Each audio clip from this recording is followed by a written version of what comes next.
My name's Dave DeBow, founder of MoneyPartnerFormula.com, and this show is built for everyday real estate investors who are actively doing deals and looking to scale using other people's money. So if you're an active real estate investor and you want to get featured on this show to talk about your own real estate and capital raising experiences, then just go to daveinterviewyou.com. Now let's get rolling with this episode, and remember to subscribe for daily interview content. All right, guys, welcome to Property Profits Podcast. I'm your host, Bryce Kaminsky, filling in for Dave Dubois. And have you ever wondered how a pandemic wake-up call led a realtor to a thriving real estate journey with just one deal under her belt so far?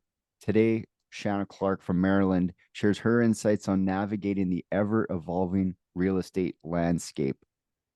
Shanna, welcome to the show. Great to have you here. Thank you, Bryce. Thanks for having me. Yeah, no problem. So, we were chatting a little bit before the show about how many deals people do. And I think we get a little bit hung up on the fact that if you've done one deal, you're usually in the top 10% of all the people standing around thinking about whether they're going to do a deal or what's the right deal to do, and analysis paralysis. So the fact that, you've jumped in the pool, it's like a house party. Everyone's standing around the outside and it's only the people in the pool having fun. So, tell us a little bit more about how you got started in real estate. Why real estate?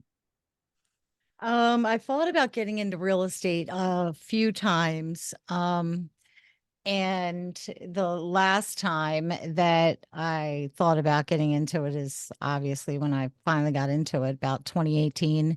I saw a girlfriend of mine who was a realtor and just happened to have some free time on a Saturday, and I was on Facebook and she was doing an open house and put a video of her open house on Facebook. And so I started messaging her and she's like, come on over.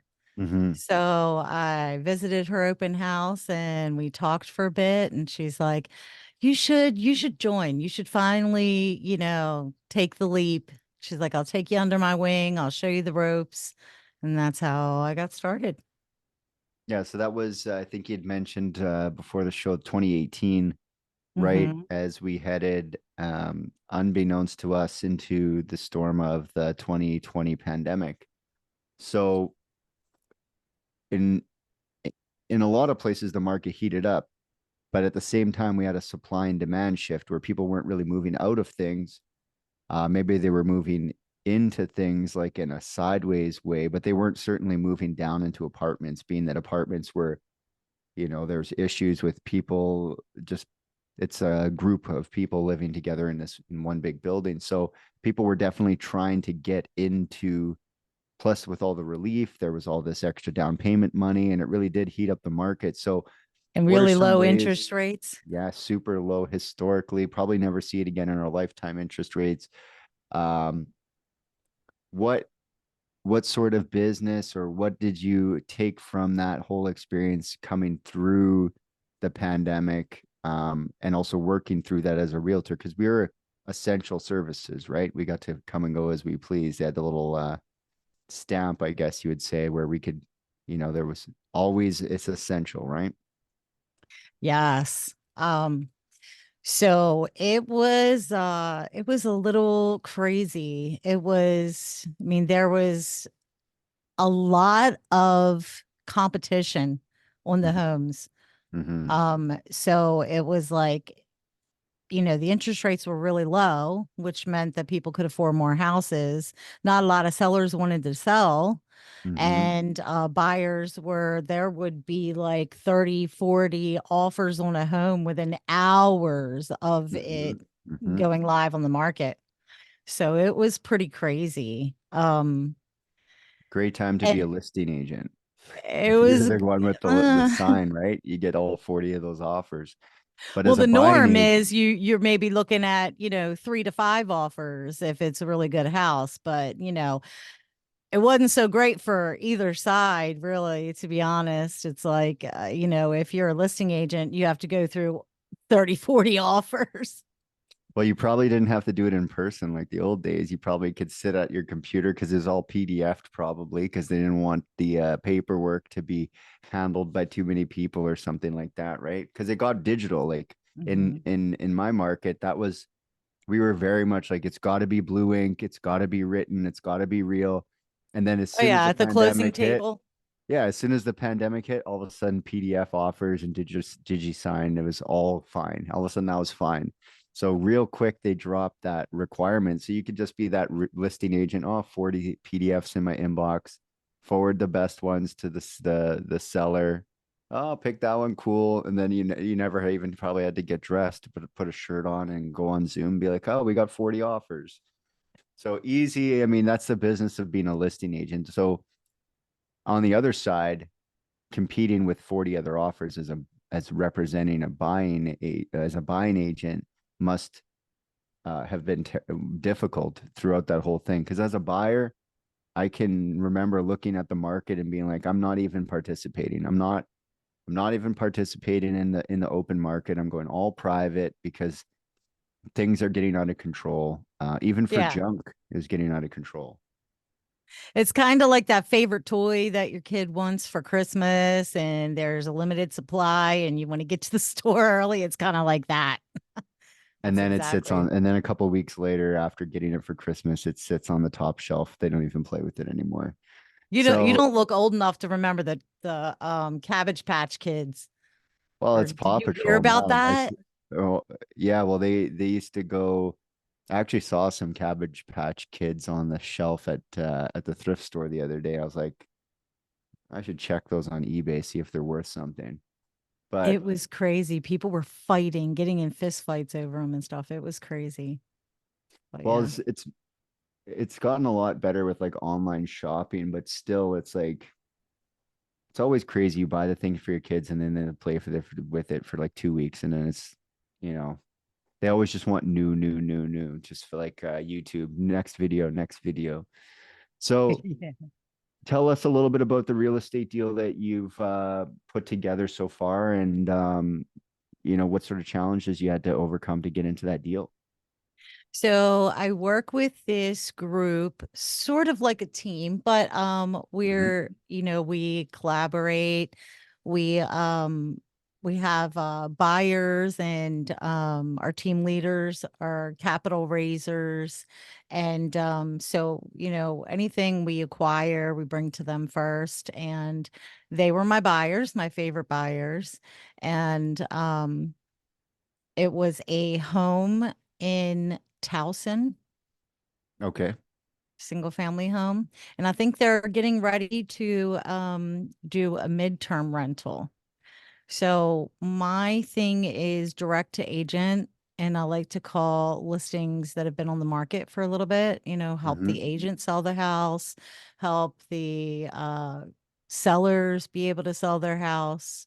Um, and then that's like my favorite way to do it. Being an agent, I understand You're them. practicing sub two, right? Yes. Or yeah. Creative finance. So seller finance. Sometimes it could even be a cash offer. Hmm. If it's, if the numbers work. Yeah, because sometimes these, especially um, in today's market, if you can put something creative together, you can find a buyer, and it's usually the financing that's keeping the deal from being profitable. Oh, I want to Mhm. put someone in this deal, or I want to rent it out, but if I take the financing at 7%, it doesn't cash flow. But if you guys are going to hold that mortgage for whatever they got locked into for a 5-year fixed at like 3.25, well, now it makes sense. And if you can put it together, then the deal makes sense if you get creative. And you're seeing that more and more with the way people are putting deals together.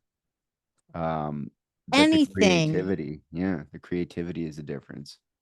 Yeah. Anything that's, 4 or 5 years or older is great for creative finance because, there's two parts to the component. Everybody's focusing on the interest rates, but Hmm. if you have something that was say 7 or 8% interest 10 years ago, just for a rough example, the home value was a lot lower. Hmm. Plus some of the loan is paid down. So Hmm. pretty much it's a win-win for anything. Yeah, if you can find, and it seems like that more people are exiting their properties and they're okay with exiting in a couple of years because they're, either downsizing or moving or just need a deposit for the next thing, but aren't against the idea of continuing to hold that thing because maybe they're qualified enough that they could have two if they could carry two. And you can just, I think people are getting wise to that conversation. When the interest rates were low, it wasn't worth having. It was just like, oh, well, why don't I just sell it straight up?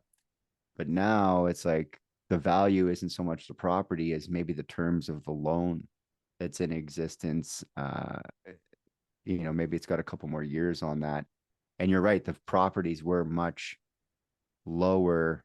And it made sense at 8% when it was $100,000 cheaper, but Right. 7% and $200,000 later, and suddenly that mortgage is getting a little bit heavy to carry. So with all the things you've done in real estate so far, um, what would you say is your like unfair advantage? What comes easy to you that other people might find difficult to do?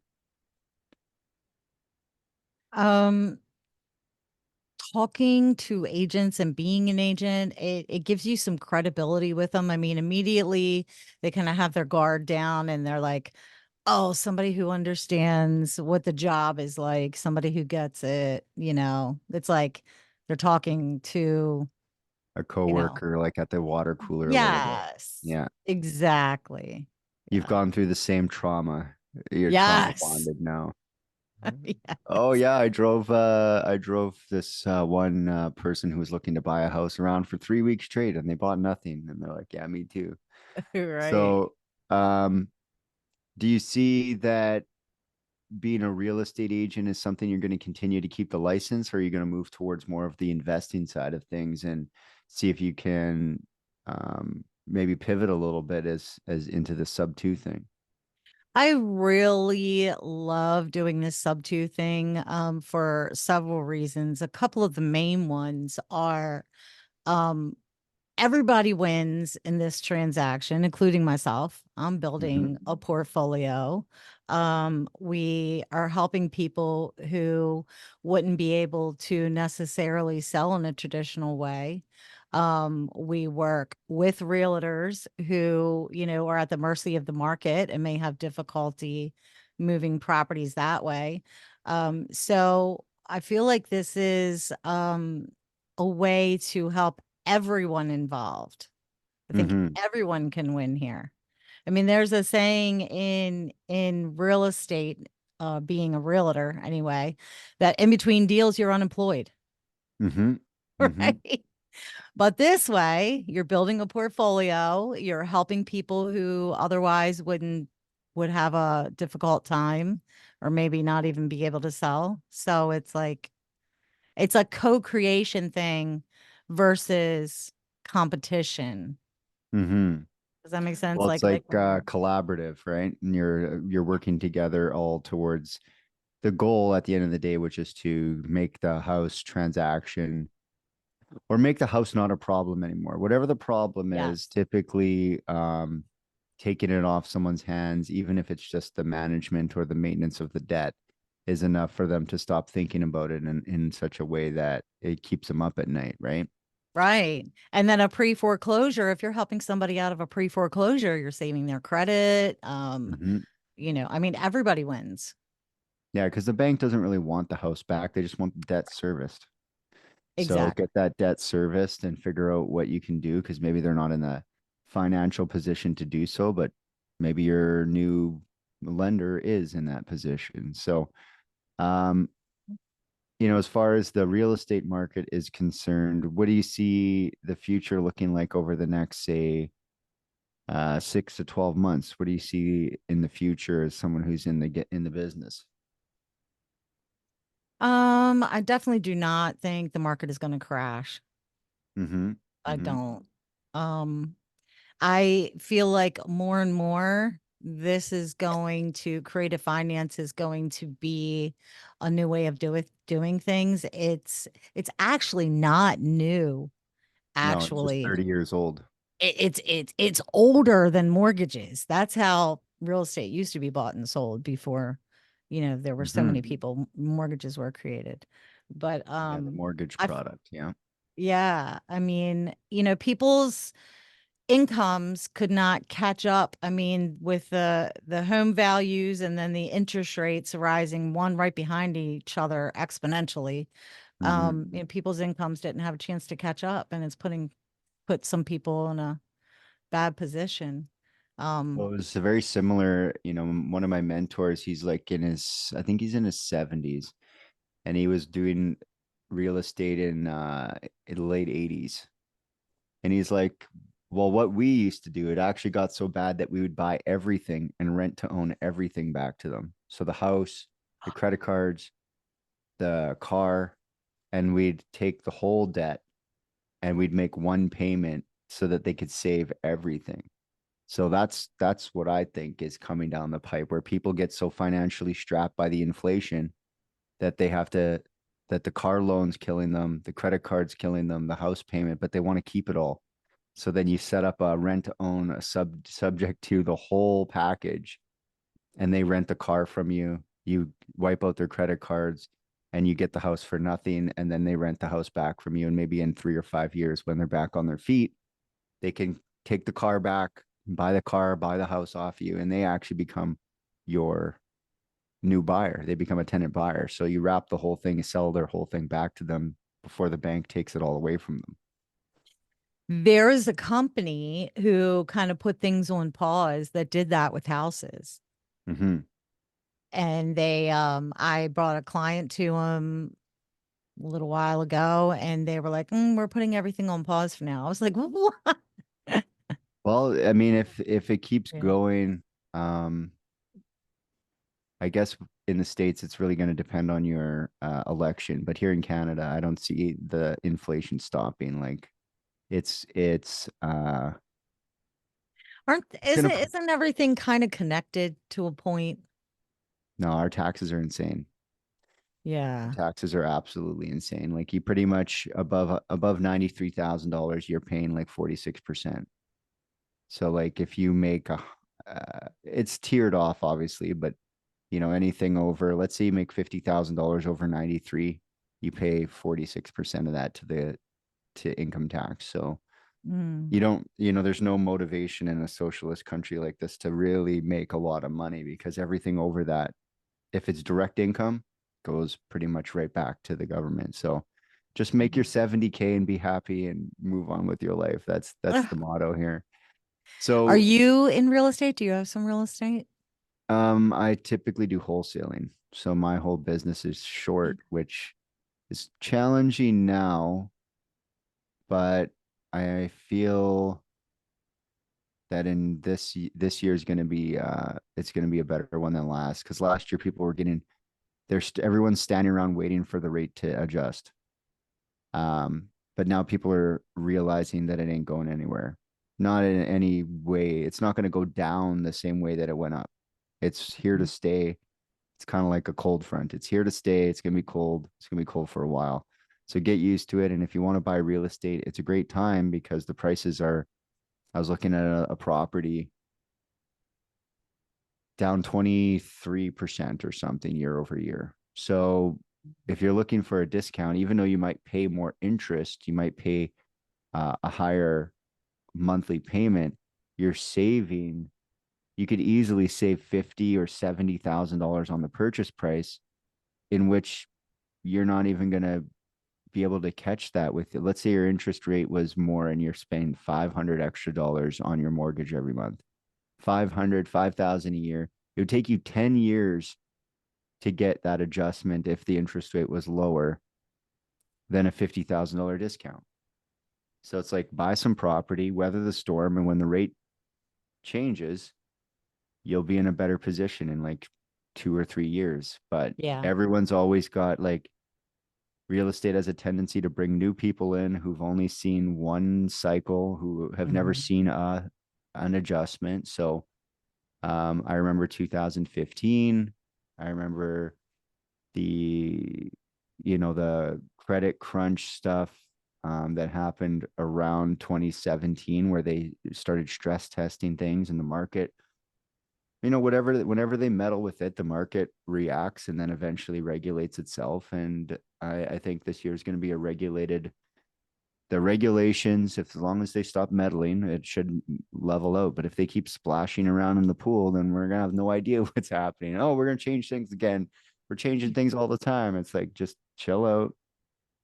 Let us do like 12 months without you messing with the numbers so we can all make a little bit of money.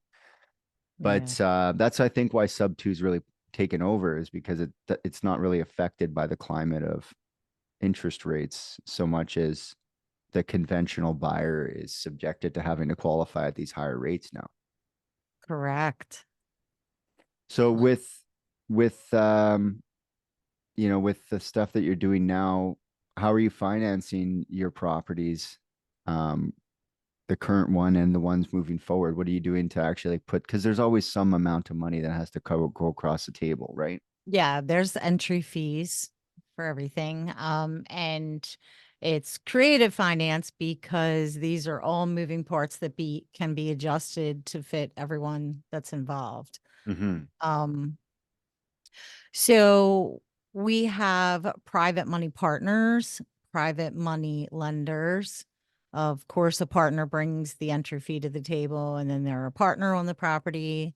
A private money lender brings the money to the table, and you make interest payments until you give them that chunk back. And then Pace has created something kind of like a short-term private money lender program called Mm-hmm. Gator. There's people who are gators and are in sub two, and there's also people who are gators that are not in sub two. And that's like a short term, like for EMD or maybe, Weird loans. I talked to a guy who was in Gator the other day. Can't remember his name off the top of my head, but very interesting. It's kind of like a bridge loans is the easiest way to look at it. It's like a weird bridge loan. You can negotiate whatever, and if everybody's happy, then pull the trigger, and that is the deal's made. So, yeah, you're seeing a lot of that. They're starting some of that out in Ontario as well. Here in Canada is something similar to getting deals started, the entry fees and things like that. So, if people want to connect with you, find out more, how should they do that? What should they do? I know it's on the screen here. There's a couple things, your phone number, etc. But is that the Oh, best way to find you? I forgot about that. Well, I it's all forgot about printed to that. the video now. So they've got, if you're on audio though, what's the best way to find you? How should they? So you can find me pretty much anywhere. You can find me on YouTube and Facebook and Instagram, all by just searching Sub two Shanna, Mm-hmm. SHANNA, and Sub two is SUBTO. Awesome. Awesome. Well, I really appreciate you stopping by and letting people know a little bit more about the sub two category and where things are going and where you're planning to move from here. Yeah, thank you. Thanks so much for having me on. No problem. And until next time, guys, we'll catch you on the next episode. Bye, everybody. Hey there, I really hope you enjoyed that episode. And as always, if you want to listen to more daily interview content, make sure you subscribe. And if you're an active real estate investor and you're doing deals and you'd like to get featured on this show, then just head over to daveinterviewyou.com. Now at moneypartnerformula.com, we help real estate investors to create a process for predictably getting capital so they can do more deals without relying on hard money lenders or the banks. We do this by building them a private capital marketing system. Now, if you want help turning yourself into a big money capital attraction machine, then book a call with our team to see how we can help. Just visit moneypartnerformula.com to find out more. All right, take care, and we'll see you on the next interview.